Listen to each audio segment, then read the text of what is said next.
अस्सलाम वालेकुम दोस्तों, ऐसे अच्छे वीडियोस के लिए रोहूरा चैनल को सब्सक्राइब कीजिए। चलिए आज हम वक्त और जगह से आगे निकलकर एक ऐसे सफ़र की बात करते हैं जिसने तारीख का धारा ही बदल दिया। ये एक ऐसी कहानी है जो ज़मीन को आसमानों से जोड़ती है और एक इंसान को उसके खालिक से मिलाती है। ये सिर्फ एक सफ़र नहीं था, नहीं, बल्कि ये तो खालिक की तरफ से एक बहुत ही ख़ास दावतनामा था। एक ऐसा वाक़या जिसने कायनात के वो राज खोल दिए जो किसी ने सोचे भी नहीं थे। तो आइए देखते हैं कि इस अजीम रात का आगाज़, उसकी शुरुआत आखिर हुई कैसे। अच्छा, तो इस वाक़ये के ना दो अलग अलग हिस्से हैं।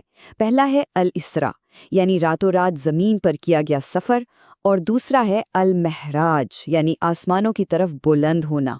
और जब ये दोनों मिलते हैं तो एक मुकम्मल, एक अजीम मौजज़ा बनता है।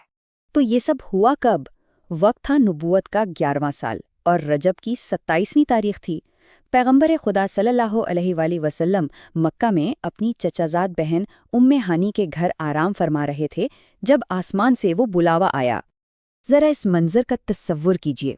फरिश्तों के सरदार हज़रत जिब्राइल अकेले नहीं बल्कि 70,000 फरिश्तों के जुलूस के साथ ज़मीन पर उतर रहे हैं और अपने साथ वो बुराक नामी एक आसमानी सवारी भी लाए हैं। तो ये साफ था कि ये कोई आम मुलाकात नहीं थी, बल्कि एक शाही इस्तकबाल था। पैगंबर सल्लल्लाहु अलैहि वसल्लम को जगाने का अंदाज भी देखिए, कितना मुनफरिद था। आवाज़ देकर नहीं, बल्कि हज़रत जिब्राइल को हुक्म हुआ कि वो ताज़ीम से आप सल्लल्लाहु अलैहि वसल्लम के कदमों को बोसा दें, और इसी बोसे की ठंडक से आप सल्लल्लाहु अलैहि वसल्लम बेदार हुए। ये वो गहरा एहतराम है जो इस सफ़र के हर लम्हे में नज़र आ रहा था।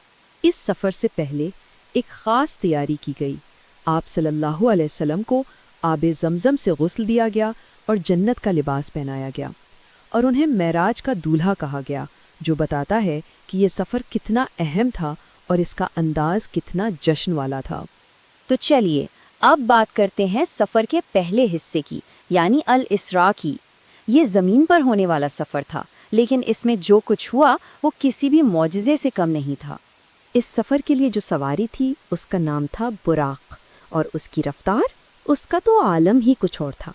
जहाँ तक नज़र जाती थी ना, उसका अगला कदम वहाँ पड़ता था। ये कोई ज़मीनी मखलूक नहीं थी, ये तो रोशनी की रफ्तार से सफ़र करने वाली एक आसमानी सवारी थी। यहाँ एक बहुत दिलचस्प किस्सा भी हुआ। जब पैगंबर सल्लल्लाहु अलैहि वसल्लम सवार होने लगे ना, तो बुराक वो इस इज़्ज़त पर इतना खुश हुआ कि जोश में उछलने लगा। फिर हज़रत जिब्राइल ने उसे याद दिलाया कि इस पर कौन सवार हो रहा है। बस फिर क्या था, वो फ़ौरन अदब से बैठ गया। मगर उस आसमानी सफ़र पर निकलने से ठीक पहले सब कुछ रुक गया। आप सल्लल्लाहु ताला अलैहि वसल्लम के दिल में अपनी उम्मत का ख्याल आ गया। सोच पैदा हुई कि मेरी कमज़ोर उम्मत वो आखिरत में मुश्किल पुले सिरात कैसे पार करेगी। ये देखिए, ये थी उनकी अपनी उम्मत से बेपनाह मोहब्बत। इस फ़िक्र का जवाब भी फ़ौरन ही आ गया। अल्लाह ताला की तरफ से तसल्ली आई। एक पैगाम आया कि आप उम्मत की फ़िक्र ना करें, उन्हें इस पुल से ऐसी सलामती के साथ गुजारा जाएगा कि उन्हें एहसास तक नहीं होगा। और इस वादे ने आप सल्लल्लाहु अलैहि वसल्लम के दिल को इत्मीनान से भर दिया। ये सफ़र सिर्फ रफ्तार का नहीं था, ये तो रूहानी तारीख को आपस में जोड़ भी रहा था। रास्ते में आप सल्लल्लाहु अलैहि वसल्लम ने यस्रिब, जो बाद में मदीना बना, फिर मदियन और बैतुल लहम, इन मुकद्दस जगहों पर नमाज अदा की और हर जगह को और भी बाबरकत बना दिया। और फिर ज़मीनी सफ़र का क्लाइमैक्स आया, मस्जिद अक्सा में। यहाँ एक ऐसा इज्तिमा हुआ जिसकी मिसाल नहीं मिलती। आप सल्लल्लाहु अलैहि वसल्लम ने उन तमाम अंबिया की इमामत की जो आपसे पहले आए थे। ये इस बात की निशानी थी कि नबूवत का पैगाम एक ही है और आप सल्लल्लाहु अलैहि वसल्लम का मकाम कितना बुलंद है। अच्छा, तो यहाँ ज़मीनी सफ़र यानी अल इसरा मुकम्मल हुआ। अब सफ़र का रुख बदलता है ज़मीन से आसमान की तरफ। अब शुरू होता है अल मेराज, वो सफ़र जो आपको कायनात की हदों से भी परे ले जाने वाला था। और हर आसमान की दरवाजे पर आपका इस्तकबाल एक अजीम पैगंबर ने किया। पहले आसमान पर हज़रत आदम, दूसरे पर हज़रत यहया और ईसा, तीसरे पर हज़रत यूसुफ, चौथे पर हज़रत इदरीस, 5वें पर हज़रत हारून और छठे आसमान पर आपकी मुलाकात हज़रत मूसा से हुई। और फिर 7वें आसमान पर, सबसे बुलंद आसमान पर, आपकी मुलाकात हुई जिदुल अंबिया यानी हज़रत इब्राहीम से। यहाँ अंबिया से मुलाकातों का सिलसिला ख़त्म हुआ और अब आप सफ़र के आखिरी और सबसे अहम हिस्से के लिए तैयार थे। 7 आसमानों से गुजरने के बाद सफ़र एक ऐसे मकाम पर पहुंचा जहां न वक्त था न कोई जगह।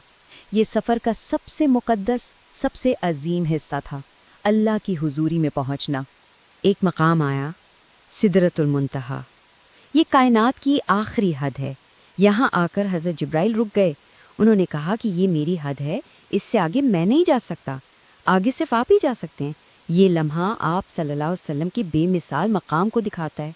इस खास हुजूरी में उम्मत के लिए एक बहुत बड़ा तोहफा दिया गया। दिन और रात में 50 नमाजें। नमाज जानते हैं ना, मिराज ही है।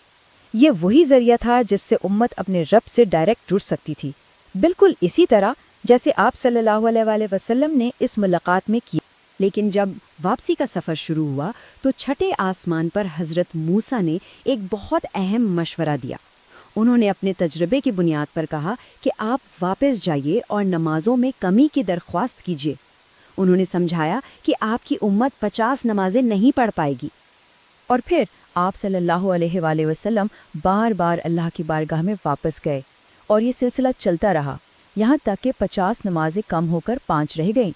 मगर अल्लाह की रहमत देखिए, पढ़नी 5 है लेकिन सवाब पूरी 50 का ही मिलेगा।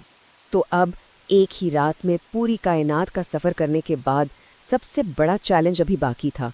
चैलेंज ये था कि मक्का वापस जाकर इस वाक़े का ऐलान करना, एक ऐसी बात जो सुनने में नामुमकिन लगती थी। मक्का में लोगों का रद्द-ए-अमल जैसा कि उम्मीद थी 2 तरह का था। एक तरफ अबू जहल जैसे लोग थे जिन्होंने मजाक उड़ाया, और कुछ लोग जिनका ईमान कमज़ोर था वो भी शक में पड़ गए। लेकिन दूसरी तरफ थे हज़रत अबू बकर, जिन्होंने जैसे ही सुना फ़ौरन कहा, अगर उन्होंने फरमाया है तो ये बिल्कुल सच है, और इसी यकीन की वजह से उन्हें अस-सिद्दीक़ का लक़ब मिला। तो आखिर में ये पूरी कहानी हमें एक गहरे सवाल के साथ छोड़ जाती है। ये जो इतना हैरान कर देने वाला सफ़र है, ये हमें हमारी इस ज़मीनी दुनिया और इससे आगे इस रूहानी दुनिया के बीच जो ताल्लुक़ है उसके बारे में क्या बताता है। ये एक ऐसी बात है जिस पर हम सबको ज़रूर सोचना चाहिए।